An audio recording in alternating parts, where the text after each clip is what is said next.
ಹದಗೆಟ್ಟಿದ್ದ ಬೀಸಿರೋಡಿನ ಕೈಕುಂಜೆ ರಸ್ತೆ ಅಭಿವೃದ್ಧಿ ಕಾರ್ಯ ಬಹುತೇಕ ಪೂರ್ಣಗೊಂಡು ಕಾಂಕ್ರೀಟ್ ರಸ್ತೆ ಸಿದ್ಧಗೊಳ್ಳುತ್ತಿದ್ದಂತೆ ರಸ್ತೆಯ ಎರಡೂ ಬದಿಗಳು ಪಾರ್ಕಿಂಗ್ ತಾಣವಾಗಿ ಪರಿಣಮಿಸಿವೆ. ಇದರಿಂದ ಜನರಿಗೆ ತೊಂದರೆಯಾಗುತ್ತಿದೆ. ಪ್ರಸ್ತುತ ಕಾಂಕ್ರೀಟ್ ಕಾಮಗಾರಿ ನಡೆದು ರಸ್ತೆಯು ಸಾಕಷ್ಟು ಅಗಲಗೊಂಡಿರುವುದರಿಂದ ಕಾರು ಸೇರಿದಂತೆ ಇತರ ವಾಹನ ಸವಾರರು ತಮಗೆ ಬೇಕಾದಲ್ಲಿ ವಾಹನ ನಿಲ್ಲಿಸುವುದಕ್ಕಾಗಿ ರಸ್ತೆಯ ಅಭಿವೃದ್ಧಿಪಡಿಸಿದ್ದಾರೆ ಎನ್ನುವ ರೀತಿಯಲ್ಲಿ ವಾಹನವನ್ನು ನಿಲ್ಲಿಸಿ ತೆರಳುತ್ತಿದ್ದಾರೆ.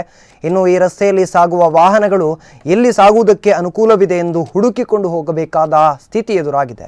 ಇನ್ನು ತಾಲೂಕು ಕಚೇರಿ ಸೇರಿದಂತೆ ಬಹುತೇಕ ಸರ್ಕಾರಿ ಇಲಾಖೆಗಳಿಗೆ ಇದೇ ರಸ್ತೆಯಲ್ಲಿ ಸಾಗಬೇಕಾಗಿರುವುದರಿಂದ ಸಂಚಾರಕ್ಕೆ ಅಡ್ಡಿಯಾಗ್ತಾ ಇದೆ.